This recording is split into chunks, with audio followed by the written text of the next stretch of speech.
Hello and welcome to the next session of biodiversity and conservation. In this session, we are continuing with the heading called as the importance of species diversity to the ecosystem. Now, what is the importance of a species diversity to the ecosystem? Now, does the species really matters to the ecosystem? Now, according to some ecologists, what they say is if the number of species is more in a community, then that tends to be more stable than that of those ecosystem having less species. Then, is that true? Whether the total number of species which are present in the ecosystem matters for the sustenance of an ecosystem? So, still it is a question to the ecologist. Now, a stable community refers to it should have more or less the same productivity from year to year, and there should be not change in terms of productivity. That means in an area, if plant species are present and if animal species are present, now they are going to reproduce, and almost the productivity goes on occupying. As a result, the productivity should not change, or there should not be more variation product in terms of productivity from year to year. So that is what the ecologists think. Then a stable community or a stable ecosystem is that ecosystem in which as many species are present there, as there is no change in the productivity, and the productivity should not be altered either by the natural disturbances or by man-made disturbances. So the productivity should remain same or constant. This is throughout the year. So this is what is called as a stability of an ecosystem. Then how do we come to know that an ecosystem is stable? Now we'll come to know the stability of an ecosystem based on the species which are present in that habitat. Now we arise a question, when we are talking about an ecosystem, what exactly is ecosystem? Now ecosystem is nothing but it is the interaction between biotic and abiotic components. Now whether the abiotic components are dependent on biotic components or whether the biotic components are dependent on abiotic components. The question comes, do we require air or does the air requires us? Yes, it's a general common sense point that we know we depend on the air for our survival. That means there is a continuous interaction between abiotic as well as abiotic components. This is what is termed as a ecosystem. And as we are talking about the stability of the ecosystem should be stable in terms of its productivity. What will happen if we are taking out these species, or if suppose in an area or in the geographical area, let us consider there are around 20,000 species of ants. What will happen if there are only 15,000 species of ants? Does it disturb the ecosystem? Still the ecologists are not clear about it, because the total number of species richness varies from one area to the other area. Okay, now we have certain experiments, and an ecologist who is called as David Tillman. So name of the person is David Tillman, and what is his experiment? What is the idea? What is the conclusion drawn by this person? So let's look at him and his experiments. Now David Tillman's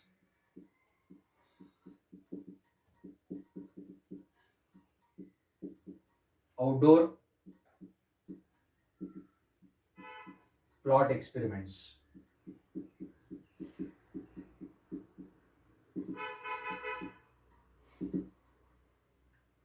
Now David Tillman, what he has drawn the conclusion from his outdoor plot experiment. Now let's look at the points and then we'll discuss them. Now the first point is Tillman found that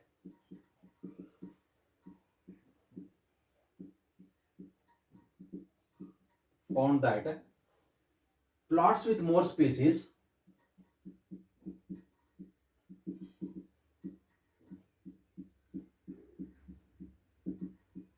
plots with more species showed less year to year, showed less year to year variation in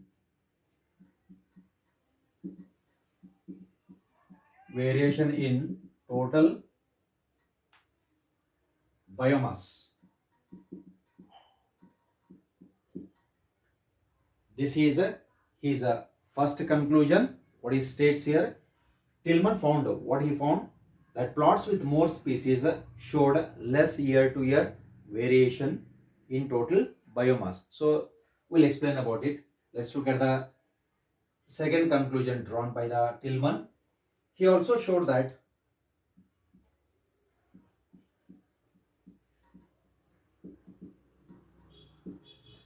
in his experiments,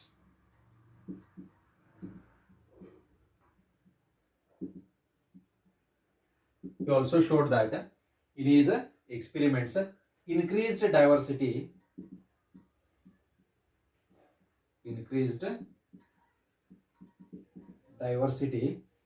contributed to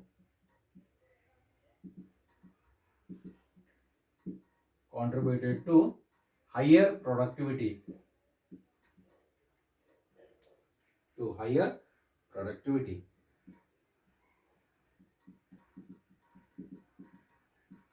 Now look at this point.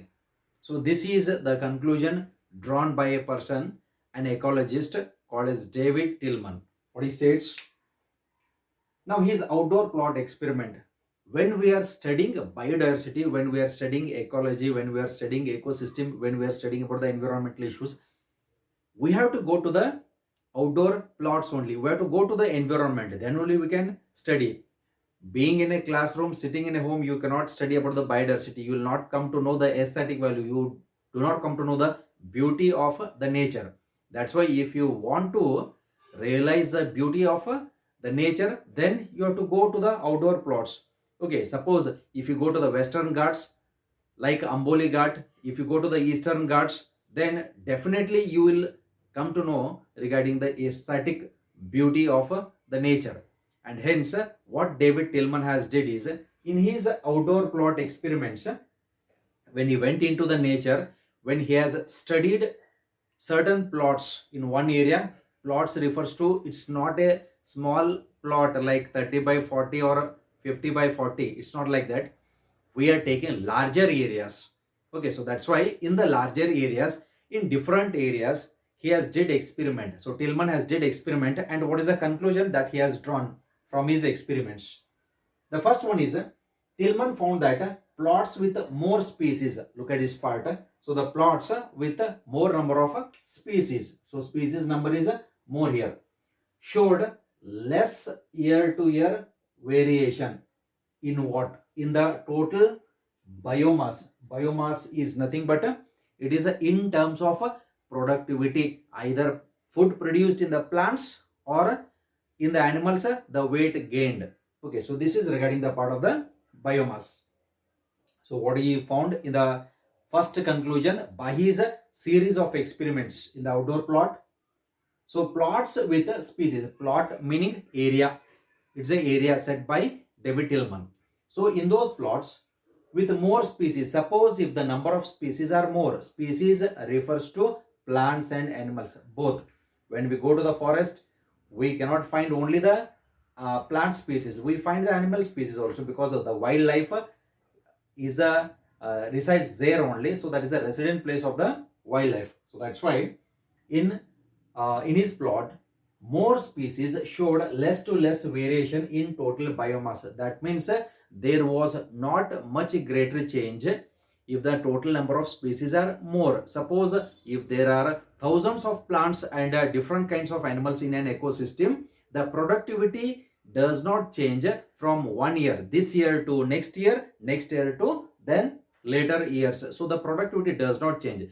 Plus or minus, little minor variations might be there, but there is no major change in terms of the productivity. So this was identified, and the conclusion was drawn by Tillman. Then in his second conclusion, he also showed that in his experiments, increased diversity. So increased diversity is biodiversity. What is this biodiversity? Plants and animals. So if the diversity is increased, then it contributed to higher productivity, definitely. So if the diversity increases, then productivity also increases. How? We can make it. Suppose if you have one mango tree in your home, you will get the mango fruits. So how many mango fruits you are going to get? Okay, it depends on the size of the plant also. Suppose if you have 100 mango plants in your field, so you are going to get lot of mangoes. That means if the diversity is more, productivity is also more. If the diversity is less, productivity is also less. In such a way that he has observed these field experiments in his plots, and finally he has drawn the conclusion over it. Now he showed that in his experiment, increased diversity contributed to higher productivity. If there is increased diversity, productivity will be increased. Okay. Now look at his point. Is there any necessity of increasing the productivity? Yes, certainly. Because due to population explosion, you have studied in the strategies for enhancement in the food production that food has to be produced in large quantity, either it is by the plant source or the animal source. Irrespective of that, by these dual sources we are going to produce a lot of food. What is the necessity? Increased population will lead to demand in the food. When food demand increases, ultimately we have to produce a lot of food. What will happen if we are not going to produce the food? Then we have to suffer with the hunger and death due to hunger. So that's why it is a loss of the mankind, so it should not be done. So that's why we are going to produce food in large quantities. Similarly, we have to preserve our biodiversity, because if you preserve it, it preserves you. So that's why generally what we say is a Newton's third law apply here. Now if you save the nature, nature will save you. If you destroy the nature, it gives back the same. So think of it. Okay. So this is regarding the David Tillman's experiment, and his experiment is of outdoor plot experiments. Okay. So with this, let's move on to the next part. How we can compare the species and the ecosystem as it is present in the nature. How can we compare these? Okay. Now there is one more famous ecologist whose name is Paul Ehrlich. So one more scientist, and his name is Paul Ehrlich, and he runs along with the David Tillmans only. So what we say is he is an Stanford ecologist. So who? Paul Ehrlich. He is an Stanford ecologist. Now what did he say? So he has given a story based on the ecosystem, how he compares the ecosystem with that of a plane. So we'll let's see it. We call it as an analogy also. We call it as a, instead of going to his name, let's look at his hypothesis, what he has given. So according to the hypothesis, what he states is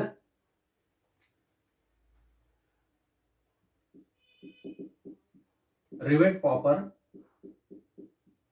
hypothesis.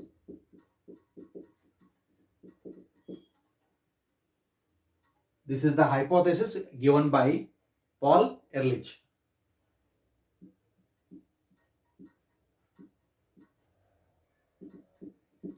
Now he is a Stanford ecologist. Now this ecologist has given a hypothesis called as a Rivet Popper hypothesis. Okay, now what does it states? What does it means? Now it means that he has given a short story and an comparative account in between an ecosystem and a aeroplane. Okay, now what exactly it means? Now what he takes is he uses a word called as a airplane. This is for the ecosystem. Then he uses one more term called as a rivet. This is for the species. Then what is his story all about? Okay. So in his analogy story, what he states is ecosystem is just like a aeroplane. Okay. Now what is the function of an aeroplane? It helps in transportation as we know it. Now does the aeroplane moves alone? Does it require a pilot? Does it require a passenger, or a aeroplane is required for the pilot to roam here and there? No, not like that. Now what we state is ecosystem is just like aeroplane and passengers are just like rivets.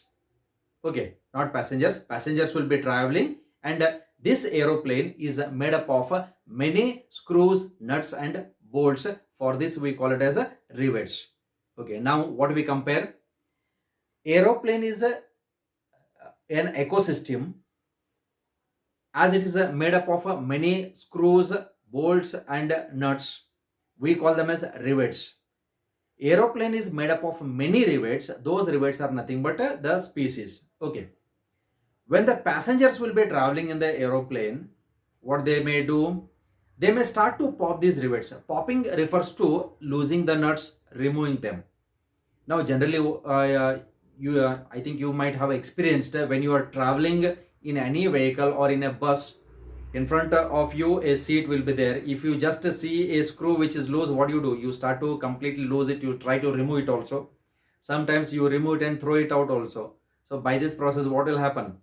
Initially, there is no damage for the seat, but in the consequences way, if you start to remove the same screws in the following order, then there will be oscillating of the seats. Okay, and later on the seats will come up. So in the same way, aeroplane is just like an ecosystem, and when the passengers will be traveling in the ecosystem, as the aeroplane is made up of thousands of rivets, nuts and screws, thousands of rivets. If the passengers start to pop these rivets one by one, initially it does not damage the aeroplane, but subsequently if they start to remove more rivets, then ultimately it will lead to imbalance of the ecosystem and it may lead to crashing of the ecosystem also. Okay, then now as aeroplane will be having the wings, wings is also made up of certain rivets. Suppose if the passenger starts to pop the rivets from the seat, it may does not damage the aeroplane that much.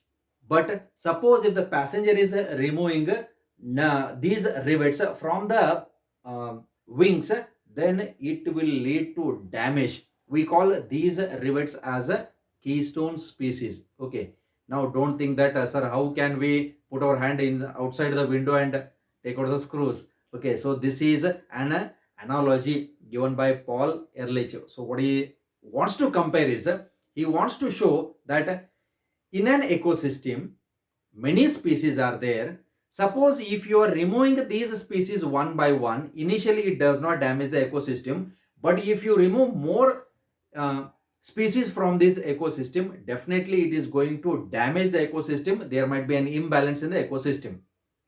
Okay, so that's why what happens is in the nature, let us take a population of deers.